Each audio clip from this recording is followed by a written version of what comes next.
well, that's where you, Then I said, here's. that's where he went from.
Good afternoon. We'll get this meeting kicked off. I got 1 o'clock now, and they started the broadcast. So we are on Facebook Live, folks. So, yeah, welcome to the first meeting of 2023, the first meeting of the year. We got a lot of things going on. We got to go over. Thank you all for coming out. Before we even start, I'm going to go around the room and have everybody introduce themselves. I will start over there, sir. Just go ahead and talk. And my name is Richard Benavides. I'm with the Clovis Community College, Director of Campus Security. I'm Margaret Hinchy, the Library Director.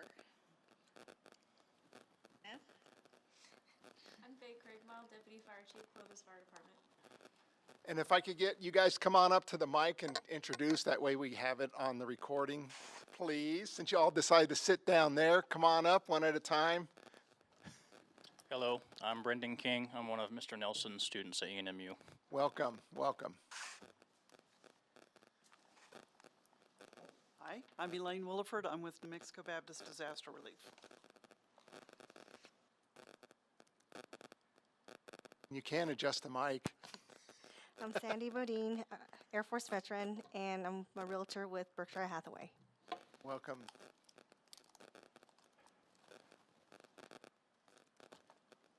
Hi, Darluska Blessing. I'm with the Clovis Air Force Base Fire Department. I'm the Health and Safety Officer. Great to have you guys.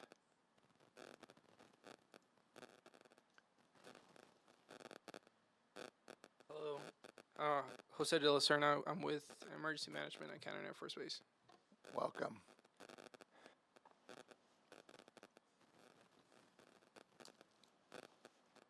Hi.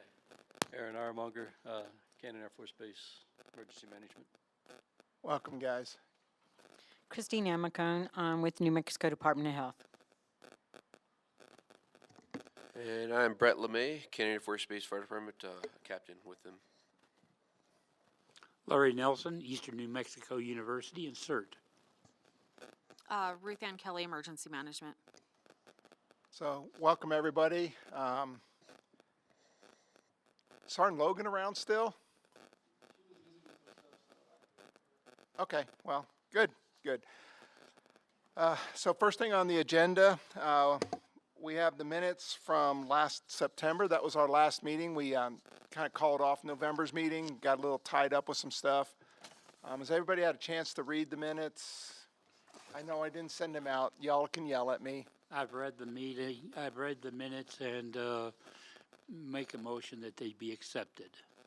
Motion from Mr. Nelson. Any seconds? I second. Second from Faye, Craig Mile. Everybody approve or all approve the minutes as written? Ayes. Anybody disapprove? No disapprovals, thank you. So minutes are written. We're gonna go kind of fast here till we hit to the new business. Community awareness. You have anything?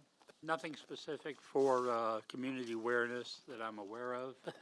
And we need to, Ruth Ann, you got any list of ideas? I don't at the moment. We do need to schedule a meeting. I don't know if we need to revisit chairperson, up to you. But we also need to discuss promotional items for the year. Sounds good to me. So before you leave today. Right. So we'll set up a meeting for community awareness. So if you're not, community awareness is our public outreach of the LEPC and emergency management. So we do a lot of our events, the fair, things like that through the LEPC. We have National Night Out, which is in October, and then we have 4th of July, which we may or may not. But that's that. If you have any ideas or would like to help with that, by all means, see Mr. Nelson. He is the chairperson for that committee, and we'll get you onboarded and we'll work the magic we do. So, exercise design, emergency response, and hazmat. You want to jump on that one, or you want me to? You can go ahead. The only thing I would have to add is the BNSF exercise we did a few Right. months back. So that was October. Sounds right. Yeah. It's all blurring together. So in October, we did a full-scale exercise with the Burlington Northern Railroad, Cannon Fire, Ranchville Fire, Clovis Fire EMS, us. I think Roosevelt County. Yeah, we had our Roosevelt counterparts from emergency management, Roosevelt County, and Portales City of. I think that was it. We all participated along with a big chunk of BNSF. The exercise was a hazmat response. We had a hazardous materials incident. BNSF actually brought in 2 engines and 5 cars. We placarded them up, caught them on fire, simulated. Hazmat had to respond. Our EMS folks had to respond. Our PD, our Clovis PD was also involved, yes. They responded. Kind of a big exercise, how to mitigate a BNSF hazardous materials incident. We actually were on live tracks. They kind of cordoned us off in a corner of the yard and got to play with everything. When all was said and done, we had our hot wash. We learned some good things. We have some areas that need improvement, which are fine, what we expect. But overall, we had some good training for the responders out there. Do you have anything to add to that, Faye? I know at the end of last year, I moved that thing away from myself. Jeff Tackett, Yep. BNSF, he did mention a training car and bringing it here, but we kind of lost track of that. So it'd be good to reattack that and kind of bring in some actual training versus an exercise. Right. And I know our Cannon Fire and Cannon EM was out there also. Sorry, they were all out there too. Actually, our Cannon Fire and our guys, the hazmat side, really played along and they did really good. How you doing, ladies?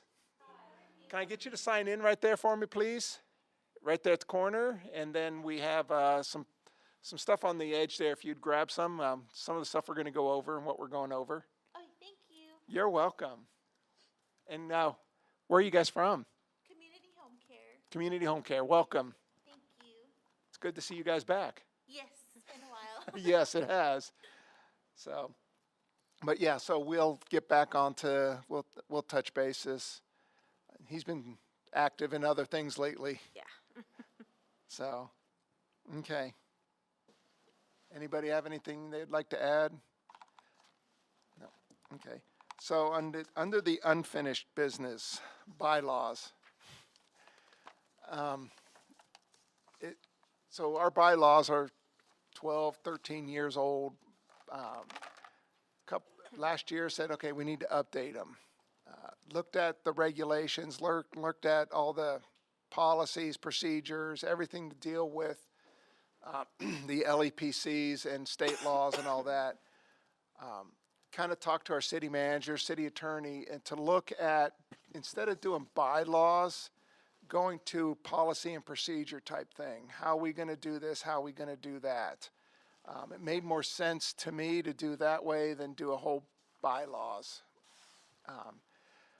Right now, they kind of got put to the back burner for this next project that seemed a little more important to me. If anybody disagrees, by all means, voice your opinion. But yeah, so it's there. We just I haven't moved forward on it. Kind of just moved to the back because we got this new mandate for what's in the new business, the EOP, that been kind of taking up a chunk of our time here. And what it's going to boil down to is strictly is funding. The bylaws aren't a funding-driven thing for us. However, the EOP is.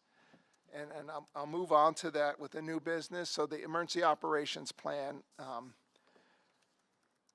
last year in 2021, actually, FEMA came down with what they call the comprehensive or CPG 101, and it's comprehensive preparedness guide. It looks like this. It's about 50, 60 pages long. 129 pages. I was off. It's developing and maintaining emergency operations plan.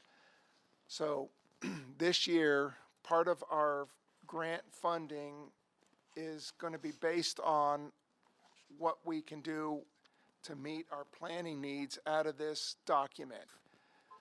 There's 460 crosswalk points in here we need to try to meet, from public works to fire to sheltering animals and people, energy, all sorts of things. If you really want the document, you can Google FEMA CPG 101. It'll come up with this document. With those 460 crosswalk points, taking a look at them, there is no way with just our emergency operation plan we can meet all those points.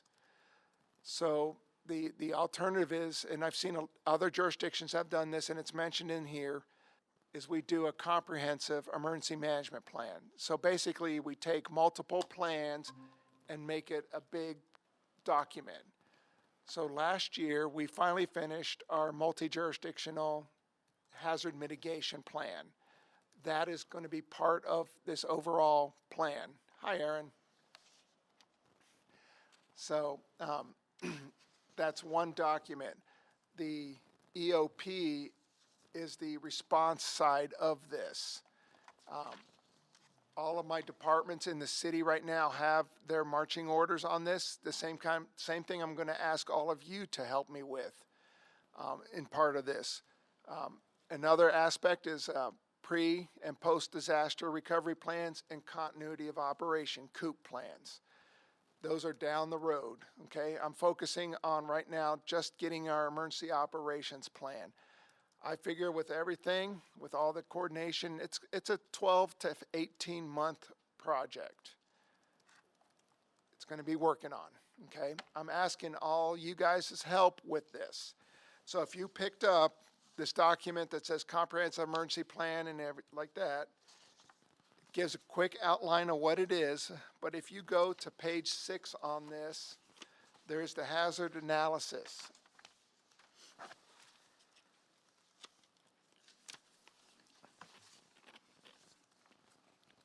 So we did the same thing with our mitigation plan. The difference is a mitigation plan just looks at natural hazards. With this, we're going with man-made and technological hazards. So what I'm asking is take this back to your shop, and we're going to send out an email with all the documents on it to everybody if you don't have it already. But if you look at page 11, there's like just a little chart here. take it wherever and fill in what you feel are the hazards that affect maybe you, maybe your shop, anywhere, okay? Fill it in, maybe your organization, okay? You can hand it out to multiple people if you like. The more data we can get in, the more rounded and it can be, right? So if you look on the next page, is kind of an example, page 12 of this document, you'll see an example with numbers in there. Here's kind of the rating scale at the bottom, you know, with severity ratings, history, vulnerability, maximum threat, and your probability. Look at that. This is subjective. This is all up to you, or objective. There's no right or wrong to it, right? It's however you feel, however your organization might feel. Just put it together, and yeah. I'm asking for your help on this. This is our first step in this process, okay? Figure out who it's going to be. Yes, Margaret. So I have a question about this. Can you speak in the mic? I wanna speak more. And first of all, it's subjective, not objective. It's subjective. So when I'm doing this for the library, for example, I have earmarked 15 or 20 of these things. Okay. Do you want them all, or do you want the severity and the least severe threat? It doesn't matter what order, because we're going to add the numbers up. Okay. And we're going to put them all, we're going to compile them all into one document. And Okay.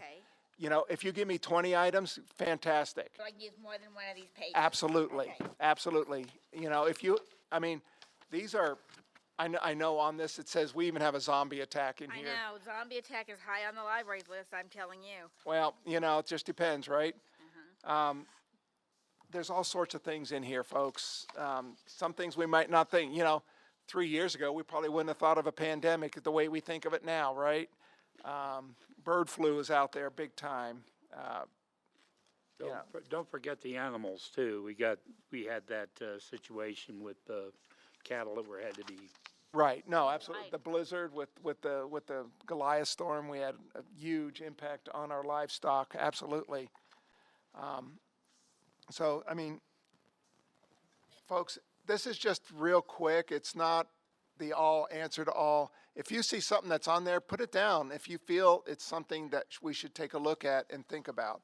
And then once again, if you could put take that scoring and add it to the appropriate columns, and get me back that data, we'll compile it, we'll put it out there so y'all can see where we're at on everything, okay?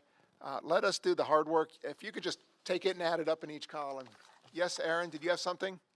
So just to clarify, are we wanting to gather this info from like all across the community types of organizations? Or is this mostly governmental and people who have hazmat items? No, this will be anybody in the community. So we're doing this as a three-prong approach. So I got the city of Clovis, I got the LEPC, which is going to be our community arm. And if you know an agency that wants to participate, absolutely, we'll put it out there. We're going to put it out there. We're working on an online survey for it too, so you don't have to give me paper. You can just do it online, and we'll send those links out too. And then I got to get Curry County and all the other surrounding counties involved with this too. So this is a whole community approach.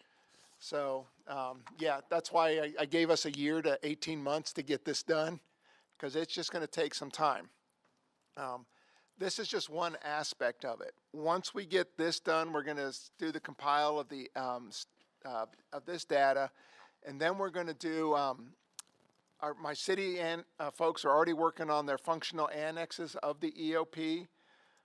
We have some other agencies that we're going to get involved, like our Salvation Army folks, Cannon Air Force Base. We want you guys involved. Our VOADs, our NGOs, those type of folks, we need to get involved. And if you look at the CPG 101, there's a lot of area in there we just can't cover. They've gotten everywhere, you know, sheltering animals, basically your home animals. Every time the feds have a major disaster, something changes on how we have to respond and now account for things. Our home health care folks have items that I know might be in here under the Health and Human Services. We'd like your input on all this. That's why these meetings are going to be a little more towards this plan for the next year. Of course, we will have other things. So if you like, we'll go back, and if you have an exercise you want to do, by all means, let us know. We'll help you devote an exercise. I know our home health care folks are probably getting close to something. The college, you might need something. We know the city's doing things, the county, fire department. We try to do yearly hazmat stuff, and we invite you guys too. But yeah, so this is just the first step, is this hazard analysis, and then we're going to go to the next step, work on those functional annexes. If you've worked, I think the base, do you guys use ESFs for your annexes? Okay. That's a federal thing, emergency support functions. We set up our EOP departmentally. ESFs don't make sense for us to do because we're so small. We don't have all those ESFs that the feds have.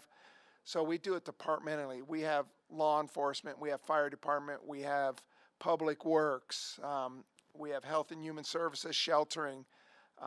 So we kind of do it by a departmental aspect instead of an ESF. ESFs are a little bit broader, and if we had an ESF listed, we have to man it. So sometimes we don't have those functions available to us. I don't know if the college has anything like this. I don't remember if you guys do or not. I don't know. Freddie and I didn't have any of those conversations.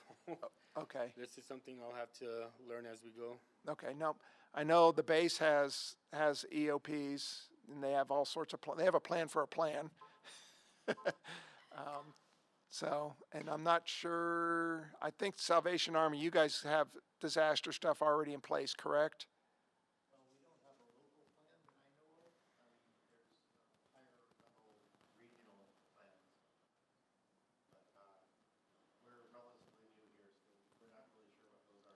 Okay, so one of the things we'll work with you on is, and you might be that sheltering part, you might be some other aspect, like with Ms. Erin Birch with the United Way. She's involved in everything. So.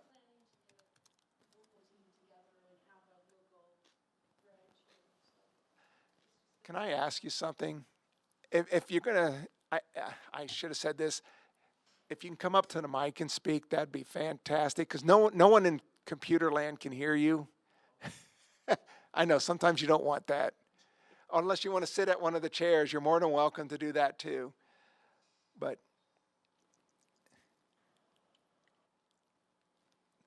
yeah, I'm sorry, no one can hear you. So basically what I was saying is, or what Dave and I were saying, is that we do have a territorial and a divisional emergency teams that we can draw from. But locally, we don't have anything yet, but we're planning to build a team here. So we will have a local team, and we'll have local emergency vehicles available, so that we can take part, in emergencies, and do the feeding part of it. I don't think we'll ever be able to do the sheltering part, but we'll be able to help with the feeding. Right. So great. So, and we'll definitely incorporate, the organization into our EOP in an aspect that's appropriate. Yes. So. Yes, we're looking forward to that. Yeah. So, but that's where we are, where we're headed to. Anybody have any questions or thoughts? I'm open to suggestion. This is a process. It's a very big process. We're just at step 1 and 2, get the team together and understand where we're going. So I can see everybody's thinking on this. So real quick, how far out are you wanting this analysis matrix? Like a timeline, time frame? So I gave our city departments 2 weeks. So Friday's their deadline. The sooner the better. I get it. People are busy, and I'm not going to hold people's feet to the fire for 2 weeks. I get it. If we can get it out there in an electronic format, it might be a little bit easier for everybody, and just submit it electronically instead of a paper version of it. It's being worked on now, so Do you guys use SharePoint? no, we are a Google shop. Okay. So everything is Google centric, Google Sheets, Google surveys, however, right? So I do have the ability to share drives, kind of like Microsoft's OneDrive, things like that. I know the base is kind of finicky sometimes with Google stuff. And I can just shoot you the documents if that's easier. The state sometimes gets finicky with the Google stuff, even though half the state uses Google. So, and I don't know how the university is or the college. So We're real cautious. We're kind of sticking with Microsoft Teams and that sort of thing. right, yeah.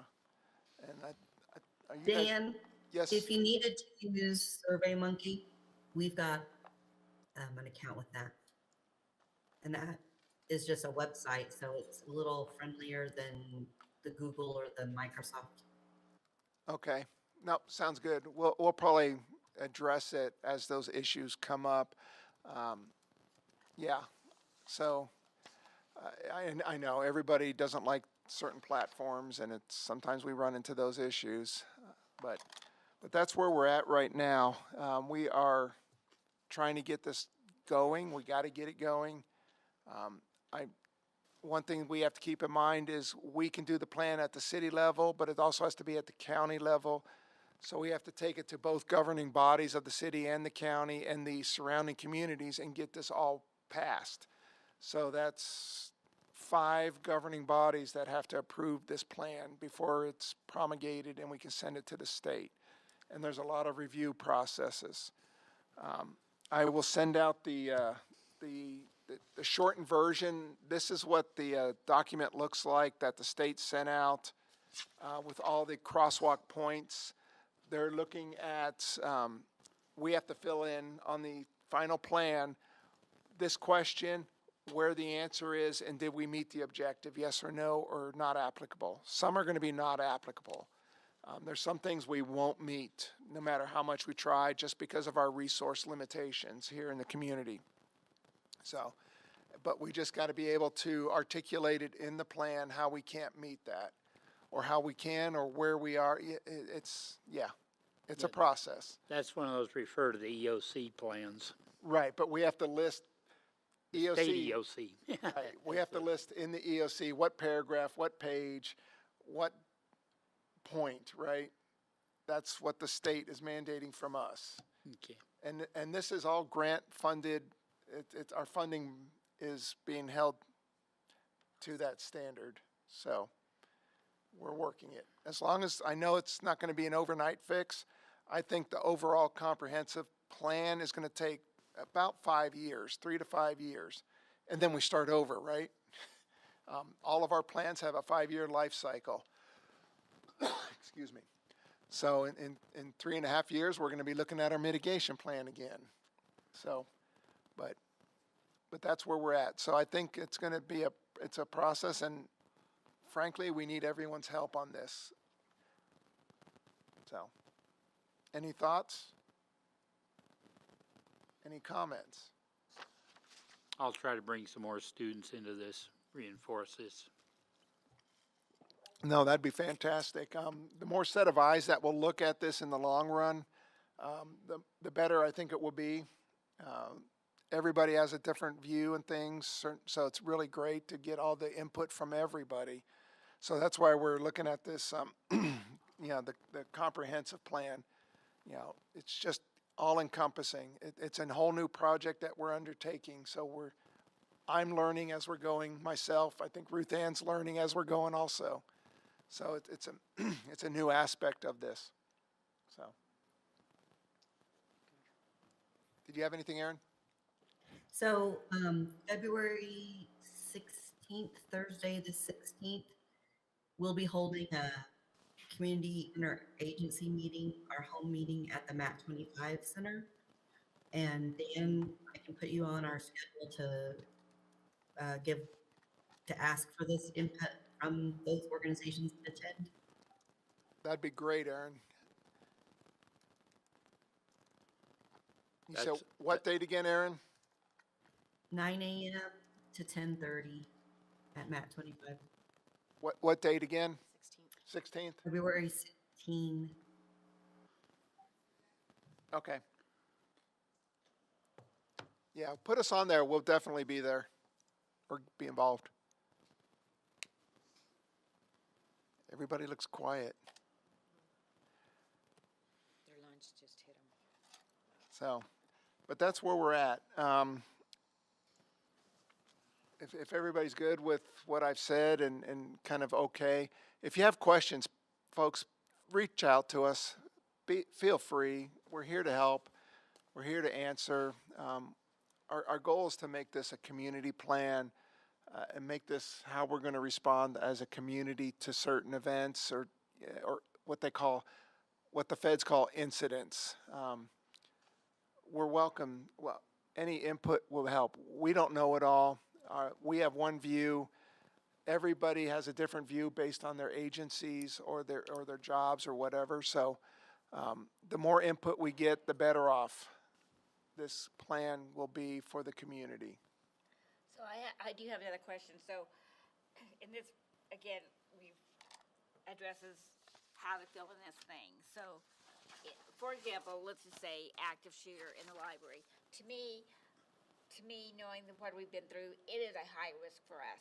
Okay. Because of homeless people and because of Right. the environment. So we're going to fill this out subjectively, right? And then how are you going to take all of our data from all these different people and all these different agencies and all these different groups and create a document that's going to be objective in nature? So my active shooter in the library, Dan, might be a more concern for me than it is someplace else. no, absolutely. But just How like are you going to take that data and create, and from a subjective point of view, and all these figures that may not agree with what you think, and create an objective document? But this is for the community, right? Right, but how are you going to create it? But you got to have some objectivity when you create the final my plan. goal was to take all the numbers and compile all the numbers and rank them based on those numbers. You know, so let's say the active shooter has the most points, right? That's number one that most people feel. Number two might be the high winds, thunderstorms, you know, and we'll put them in that order based on the numbering. Okay. That was my goal on how to do this. Quite frank, right. So yours, with the active shooter, is probably going to be very high on the list. But to farmer in the middle of there, you know, the hail might be way more important for them. So it's right. But it's an overall snapshot of the community. What I've seen with these in the past is they've been economically based, meaning what causes the most economic impact to the community, rather than what the personal or infrastructure response. And I've seen some articles on that skews it toward the economics. And that might be something to look at too. You know, we might, economically, I know the hail is probably more damaging than anything here, just because of the crop damage and the infrastructure damage that hail causes. Right. Contaminated feed might be another one that we'd see. I mean, we can go so many different directions, and we might get lost in the weeds on this too, which I'm trying not to get too far down. Yeah. Just like what we did the same thing with the mitigation plan. We set it out there. I put those results in here on page 6. And like I said, that was strictly natural hazards. That's all the mitigation plan requires is natural. So weather related, that type of thing, you know, nothing man-made, nothing technological. with this, we're going to go a little bit deeper in, the active shooter type situation. The cyber threat is up and coming right now. Pandemic is also a big one. Yeah, there's a lot of things out there, and everybody has a different view of what is going to be important to them or what they feel is more threatening or more of a threat to the community. Make sense? I think it's a good place to start because it asks your community what their priority is. And so at least you get a sense of how you can tackle those things that matter, that your community says matter to them. Absolutely, and you're absolutely right, Aaron. This is the starting point. This is just a quick starting point of what's out there, what they feel is out there. So, everybody okay? Any questions? Any thoughts? What's the difference between a regular fire and flood and an internal fire and flood?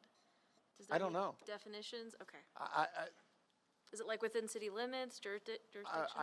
I'm not sure. Yeah. Okay. To me, a fire is a fire. A flood's a flood. It'd been better if they put like type 1 through 5 on here. That would have been a little bit less subjective. Stop it. Okay. You can write in anything you want, Faye. If you feel the walking zombies are a big threat, by all means. I was just curious if you knew. And logistics is a big thing right now too, right? Yeah. How do we? Some items are just not available, or taking years to get to us, right? So, all right, everybody good? So number 2, warming shelter. This is something we've been thinking. I know, Aaron, this is hot button topic for you. Last month we had a really cold snap. This community we don't have warming shelters for overnight. During the day, the folks can go to, public places, sit down. Unfortunately, they end up in, a lot of our buildings, like the library here. They end up in, the gyms, everywhere, that's open. But we're only open, 7 till 5 p.m. generally. Nothing for an overnight stay. I'm not sure how to tackle this quite yet. I know Erin's got some thoughts, and she has a meeting already set up, so I'm going to let you go with it, Erin. So what I would like is to know who from this committee might be interested in working on this. The Roosevelt County Ministerial Alliance we are getting a committee together to plan for sheltering disasters of various types and figure out what triggers those, figure out, what's small and could be handled with hotel stays and what requires actual shelter being stood up. And what it really boils down to is that operational plan, the recruitment of volunteers, the training of volunteers, and then the communication piece that will kick into gear if some event triggered something. I've got a Zoom scheduled for February 7th at 9 a.m.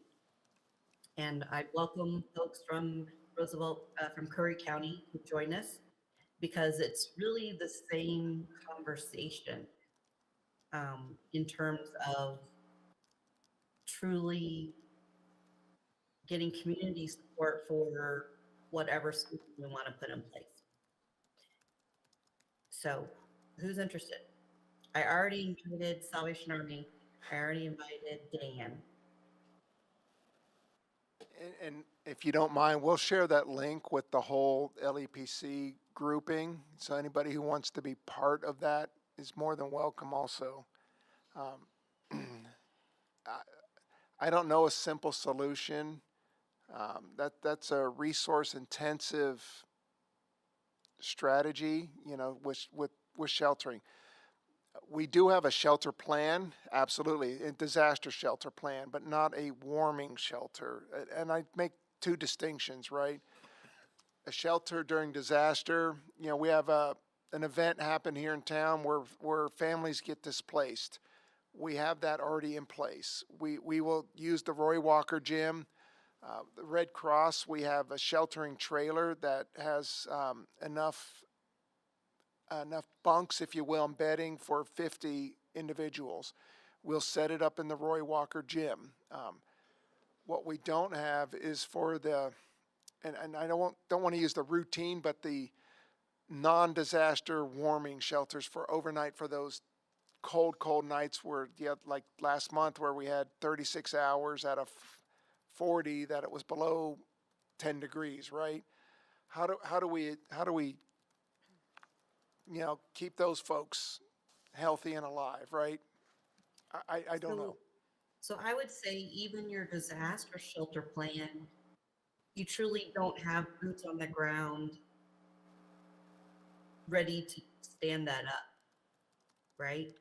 Right. It's about 2 to 4 hours to get that going. Absolutely. And so this discussion that we want to have is for that continuum, right? From warming center all the way to disaster shelter for evacuation of some sort. Right.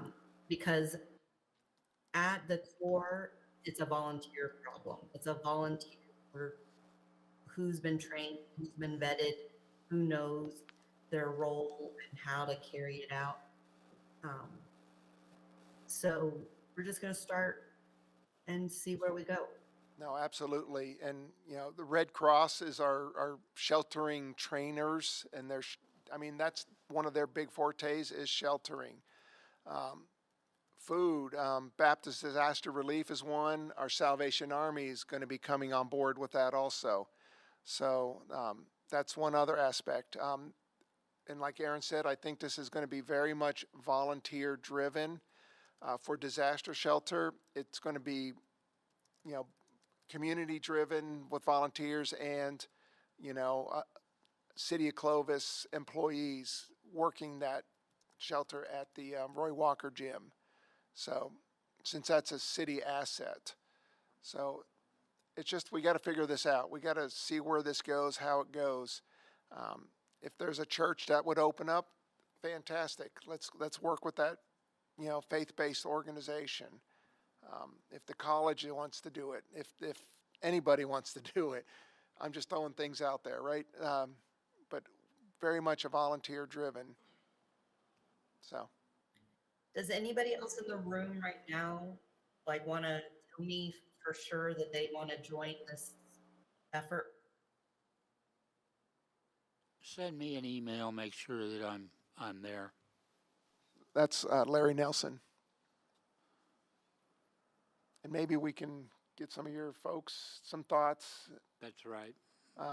And Aaron, it might be just, to do a joint effort between Curry and Roosevelt. I don't know.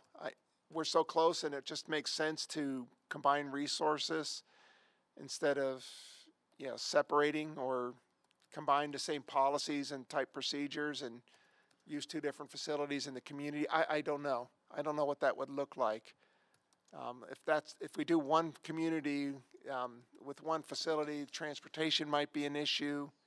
So if you're doing warming shelters, and this is for people who are pretty much homeless,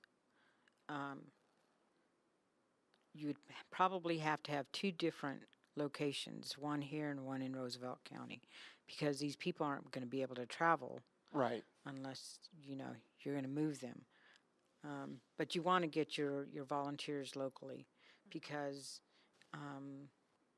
bringing volunteers in may be an issue only because they may be dealing with the same issue as having to man a shelter in another city. No, absolutely. And then, as I said, transportation might is going to be definitely an issue. So currently, I think the planning effort we can work on together. I think that the deployment or operation is going to happen in one city or the other, whichever one flips up what. Um, but making the plans together and the community outreach and to recruit volunteers, we can do that together.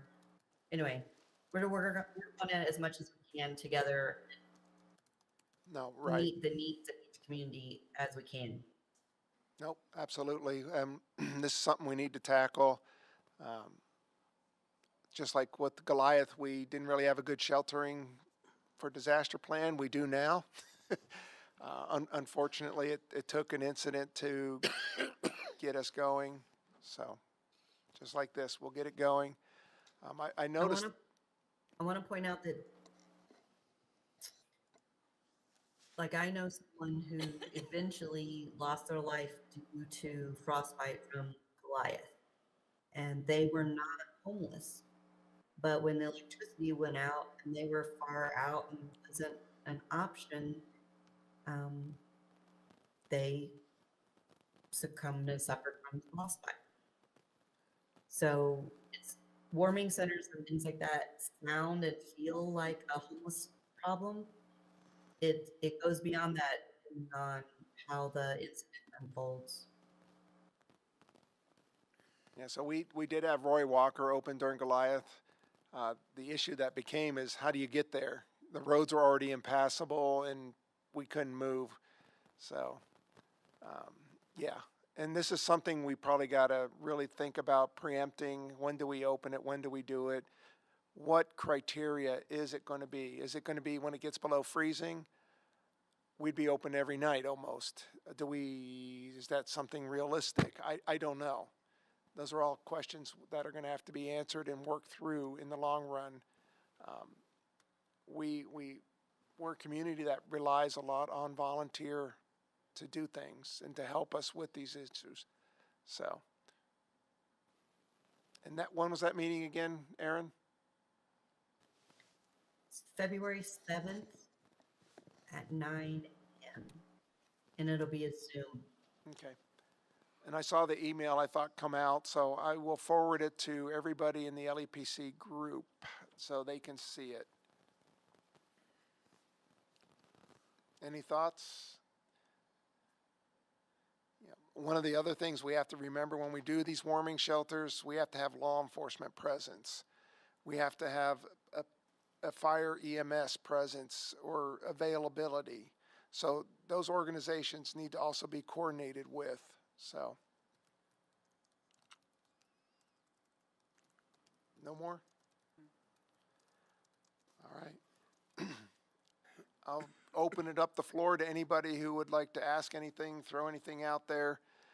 For those of you sitting out there, if you would come up to the mic, that'd be great so we can all hear you. Oh, we have a taker. Sorry, I'm blessing you in from the base. I believe everybody is tracking. Cannon Air Force Base is going to be hosting an air show this year. I just wanted to let you guys know I'm the POC for Cannon Air Force Base Fire Department, EM. So hopefully if your agencies haven't been reached out to, or you have questions or concerns about the air show coming up, please reach out to us and we can get you in touch with the proper people. Additionally, there is going to be a mayor and exercise no earlier than a month prior, so it's going to be late March-ish. I still don't have a date, but we would definitely like you guys' participation in it, as you guys always participate in the air show. It's going to be very similar setup, one day to the 2018 air show. Unfortunately, no cool Thunderbirds or anything like that, but we do have an A-10 demo team coming, and then we're going to be showing off the assets that we have there at Cannon. So again, if your local agencies haven't heard from or need information or questions, please reach out to us. Thank you. Just so everybody tracks, a MARE is a major accident response exercise. Military jargon for exercise. And if you just reach out to us. I know in the past, we've been really working with you guys on that. So as the civilian response side, so. Anybody else? Anything? Going once? Oh, I forgot. We're going to be hosting a health and wellness fair on March 4th at the Clovis Civic Center. And we would definitely love to have all of our providers and health and wellness organizations participate. The booths will be $100. We will have a free tabling area for nonprofits that just want a table, don't want a 10 by 10 booth. And so please mark your calendar, March 4th, and we'll be reaching out to see who wants to participate. The booths are $100, and I know you've got some Canon people in the room. We would love to have Canon have a little bit of exposure there, just because our community probably doesn't know all that you offer to military personnel, et cetera. Not that you offer things to the public. It just helps round out people's vision of the assets and resources that we have across our community. If you have any questions, call 211 and ask Corinne to give you a call. Hey, Aaron, do you have a flyer for that yet? Not yet. If, when you get it, can you send it to me and we'll send it out to the group and start throwing it out there for anybody to get a hold of you? Absolutely. Anybody else? Going once, going twice, and we're adjourned. Thank you all, appreciate it. We'll see you next month. Or 2 months, right? March 15th. March 15th. The Ides of March. Yes. If you have questions in the meantime on all this, reach out, please. Feel free.